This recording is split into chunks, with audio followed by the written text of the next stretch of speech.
You are listening to the Wealth Without Bay Street podcast, a Canadian guide to building dependable wealth. Join your hosts, Richard Canfield and Jayson Lowe, as they unlock the secrets to creating financial peace of mind in an uncertain world. Discover the strategies and mindsets to a financial future that you can bank on. Well, we're back. Welcome to Wealth Without Bay Street. Now, the reason we're coming to you live from Scottsdale, Arizona is because something happened. Arizona. Something happened in Edmonton, Alberta. We recorded what was to be the introduction to the first episode of Wealth Without Bay Street. Yeah. And it went so well that we decided that we just wanted to record it all over again. Mostly because we didn't know what happened to the first recording of that particular episode. Right. Everyone has a computer. It now is going to become the mystery tapes. And it's going to turn up like 3,000 episodes from now. Oh my, it's the lost tape. It's the lost tape of Wealth Without Bay Street. Where has it been this whole time? And nobody's going to buy the rights to that catalog. You know what's interesting is that we've all hidden files on ourselves. Yeah. Like... We hid this file. It's hidden. So well that we're going to need to bring in like what do they call those guys who are like it's like a forensic accountant. Well, they bring but it's the just hard drive into the room and they've got like the gowns on and the face masks and they're searching for it. There's sirens going off. It's like it's like a SWAT security team. Where's the file? Where did you hide the file? It's over there. It's there. Now we have a bit of a crowd here. But we're not on Bay Street. No, we're quite far away. We're quite far away from We Bay were Street. almost on washed out street because of the amount of rain and the emergency alerts happening while we were here in Phoenix during the balmy Phoenix weather, torrential downpour. Yeah, and I'm not sure how it's possible.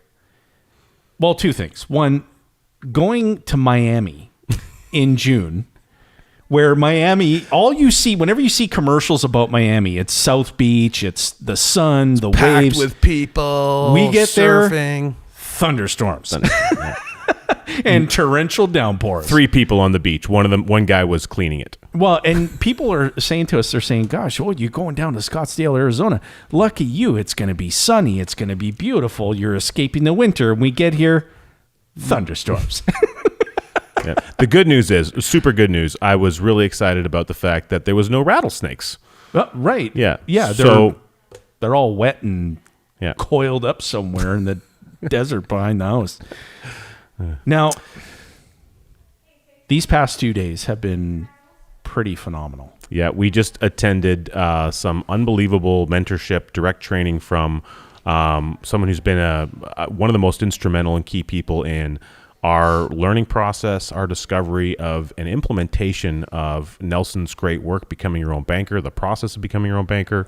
And so we spent a couple of wonderful days with Ray Poteet and a team of people, colleagues, advisors, really just immersing and embracing the creativity of all the different ways that you can implement this process and a system in your life, ways that I hadn't thought of before and maybe not known how to conceptually put into application. And so just such a tremendous thing that we've been able to do. And man, to share some of these lessons and be able to walk people through it and it's just phenomenal. I'm just so pumped. I'm excited about it.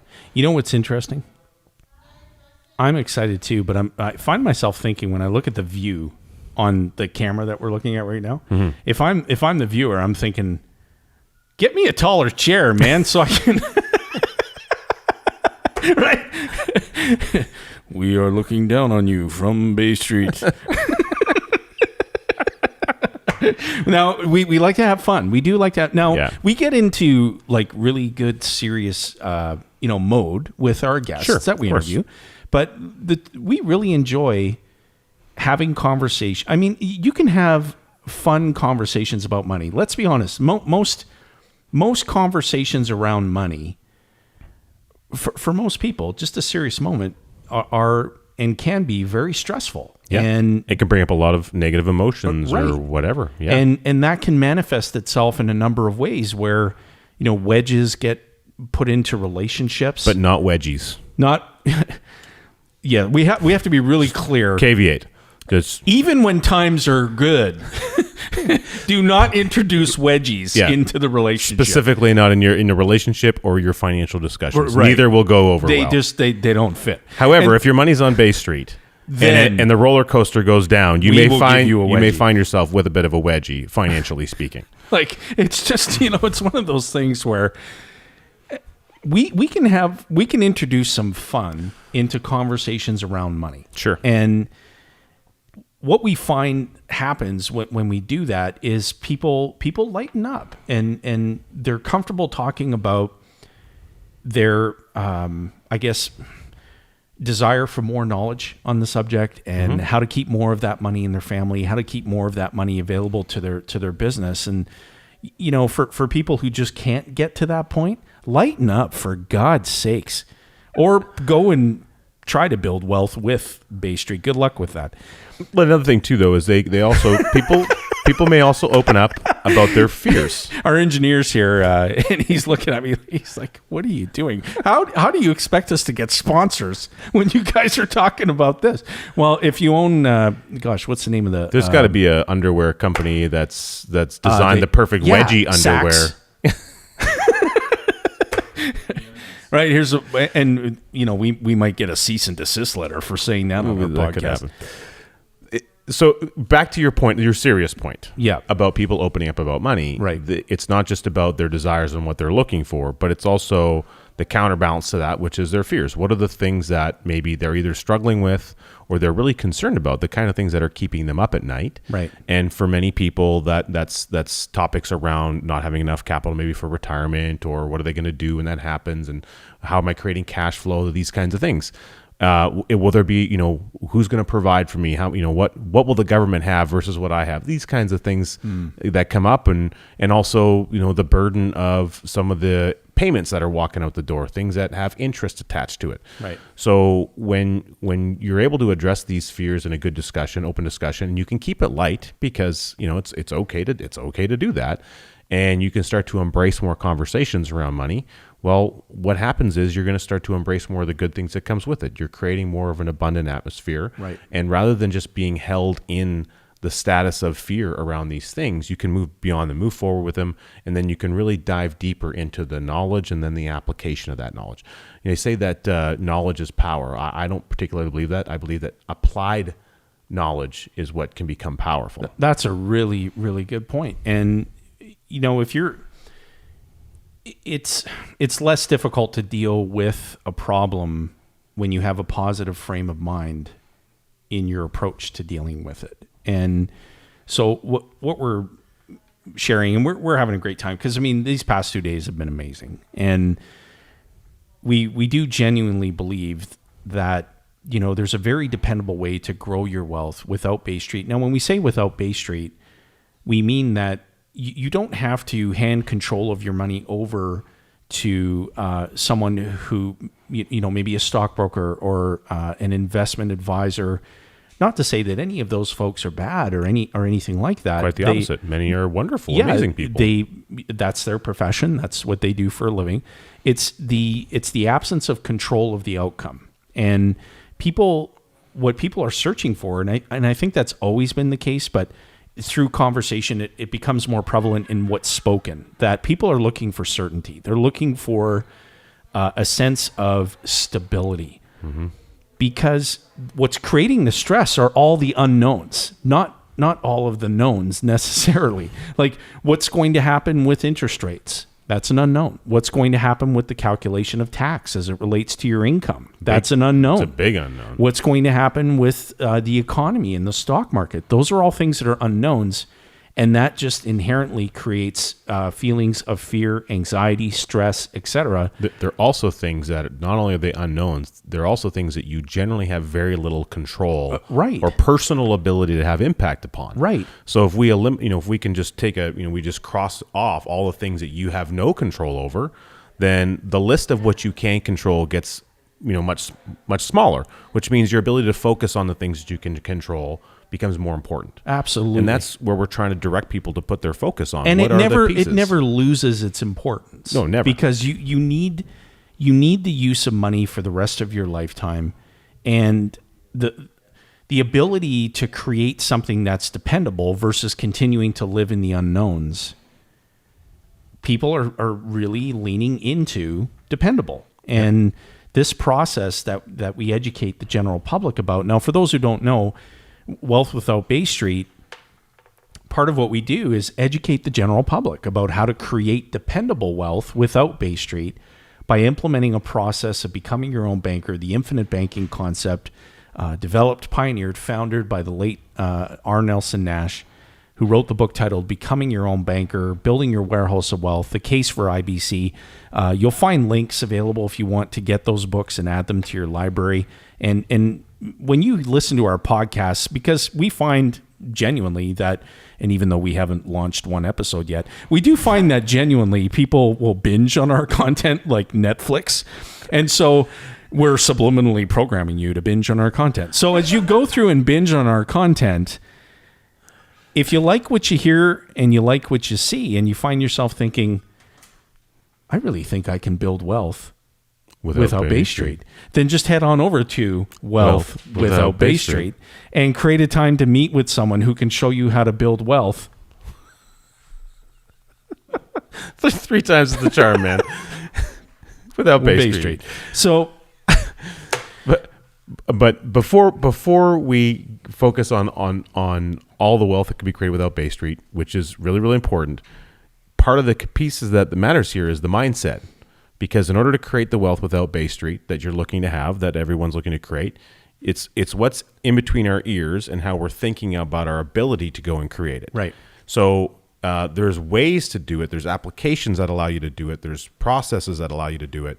But a lot of those things won't really come to fruition the way that you want if we don't have our mind in the right framework to be able to accept that process, put it into action, and then make the commitment to do so. If what you're doing up to this point is not creating the fulfillment that you seek as it relates to your family financially, as it relates to your business financially, then the only way to change that is to first change the way that you think. Mm. And the books that we referenced, in all seriousness, will absolutely help you to rethink your thinking, as the late R. Nelson Nash would say. And to that point, talking about the last 2 days that we've been here in Phoenix, one of the gentlemen we've been learning from, he's been now implementing and practicing this process since he first encountered it in early 2001. So we're approaching the 20-year mark, ballpark, since he's been really doing this. A seasoned veteran and professional in the financial industry who'd already been in the business for 30 years, discovered something new, completely changed his entire business practice, everything that he was doing personally and with his client base around this process. And through that, he's now got he's got 144 policies that he is utilizing to implement this process of becoming your own banker. And what is really unique, one of the big takeaways that I got over our last 2 days is that through that whole process and the practice of banking, utilizing banking, and then literally just thinking through and actively pursuing that which banks do.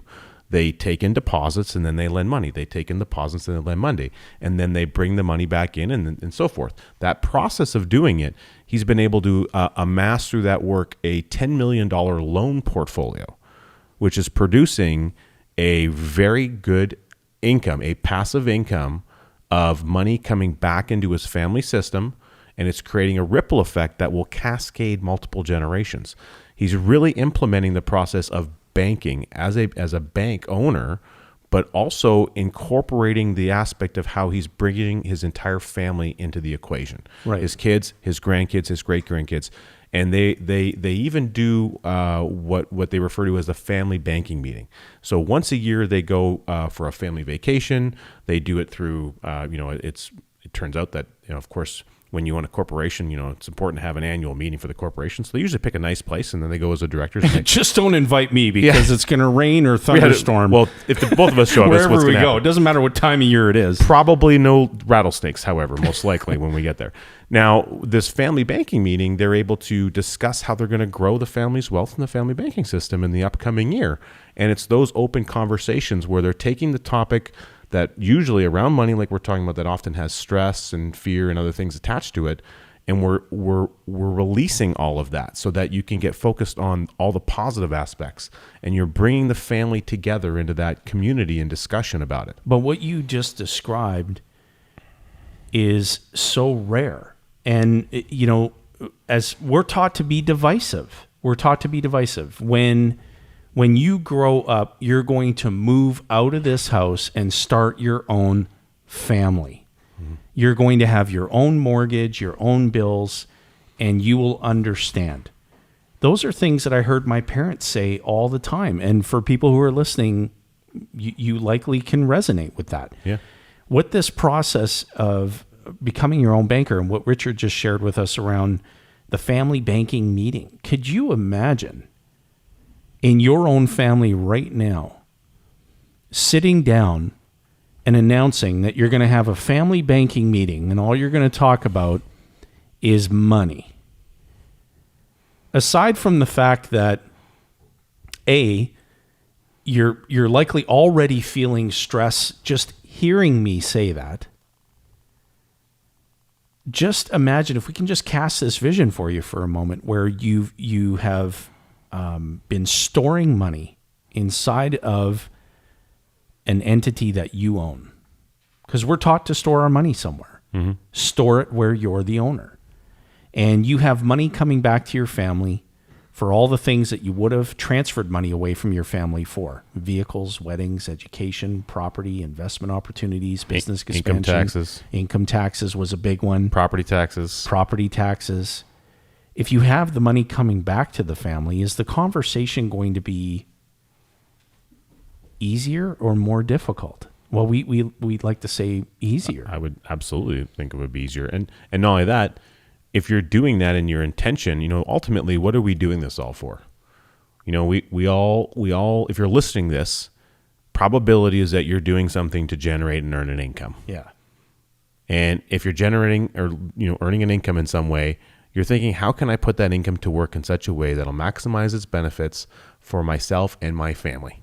Either the one that you have or the one that you're looking to have. But what they're thinking, though, is exactly what you just described, but they're wondering how much gas is in the tank. Yeah. Because every transaction takes that fuel, that money, out of the tank. Mm-hmm. So they keep wondering, am I going to make it to the next paycheck before that tank is empty? And if we're sharing with them, that tank is only going to get bigger, and with more money, the fuel, you'll continue to be able to do all the things you need to do as a family and achieve what you just described, but eliminate the worry of the tank going to empty. Now, by the way, if you're listening to this podcast in your vehicle right now and your tank is approaching empty, stop and get gas. We're not actually in your vehicle right now. You should probably pull over and make sure you fill up the tank. We would highly recommend it. And just to be proactive. If you're driving, listening, and watching, pull over. Yeah, please. Now, not be appropriate. Yeah, that just wouldn't be good. Now, I guess one of the other things that is just so important to share is that the big emphasis for us over these past 2 days was, all about keeping money in the family and strengthening the bond of family.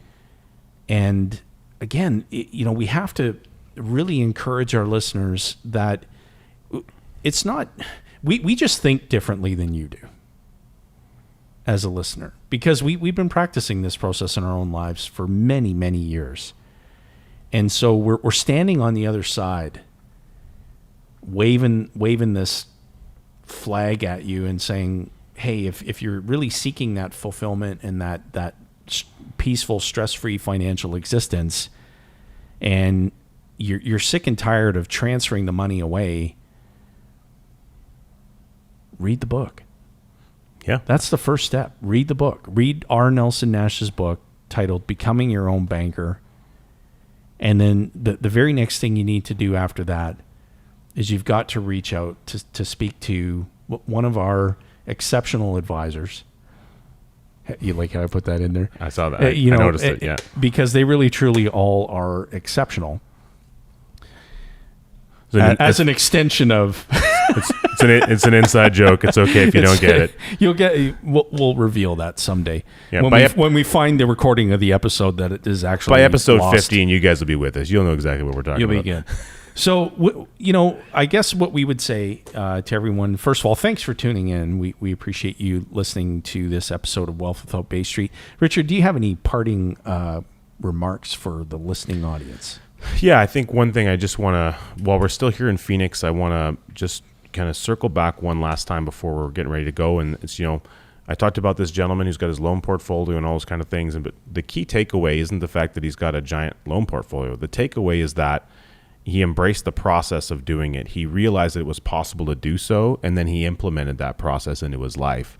And the ripple effect that it's created from himself and every member, every extension of his family, the extensions of his community, really by default, us as an extension because of the vested knowledge that he's been able to provide into us. That's all about changing the way that we think, but also you have to be able to take action on something. And so if you want to create results in your financial life, they will definitely not happen if we're an ostrich and we bury our head in the sand. Right. And if you're looking at opening up that mutual fund statement or whatever the investment statement is, or you're just not sure what you're looking at, or you're scared to open it, or it's in the junk drawer, which is often the case. I know most people who got those statements in between 2008 and 2009 didn't want to open them, and many of them probably ended up in the fire. Well, it's still a fear factor for people because they're waiting for the other shoe to drop. Yeah, and it's a you can only have a bull market for so long before the roller coaster goes up. Sooner or later, gravity's got to bring it back down. Yeah, or the bear scissor kicks the bull right in the back of the head, just like that. It's the old Elvis karate chop maneuver. People in the with Ray and his family. The money, it wasn't the money and isn't the money that's making them happier. What's making them happier and more fulfilled is that the worry of the money is gone. And they have total control over the whole process. And they've, if anything happens, if they were, even if the market is up as the market's down, it has no bearing on them because they're not associated or tied to that marketplace in the same way that most of society is. That's the key. They've circumvented that whole scenario, and they've essentially seceded from the typical market scenario that's available that most people are taught. We learn about it through our employer, through job, through work, through school. It maybe through university. They talked about somebody came in, as you were looking at getting your profession, and they brought in a speaker to tell you about RSP plans and how you got to start putting money away into these kinds of things. But really, what we're talking about is really getting completely out of that system into a way where you can control the outcome of your wealth in a powerful way, an empowering way. That is, it's almost hard to describe because it's almost like a feeling that you get when you just know that you can be you're the person that controls your own destiny. Whew. On that note, thank you again for tuning in to Wealth Without Bay Street. Make sure that you subscribe to us on. What are we subscribing on? iTunes? Yeah, iTunes. Any place where you got your Facebooks, your YouTubes, podcast player. All those wonderful places. And we very much appreciate if you rate and review us. Please do. And of course, if you get any value out of it and you think our jokes are even remotely funny, if you want to share it with someone, that's good. Yeah. If you don't think our jokes are funny, you can still share it. It's all right. And remember, money doesn't buy happiness, but broke don't buy you anything. Thanks for tuning in, everybody. Thanks for listening to the Wealth Without Bay Street podcast, where your wealth matters. Be sure to check out our social media channels for more great content. Hit subscribe on your favorite podcast player and be sure to rate the show. We definitely appreciate it. And don't forget to share this episode with someone you care about. Join us on the next episode where we continue to uncover the financial tools, strategies, and the mindsets that maximize your wealth.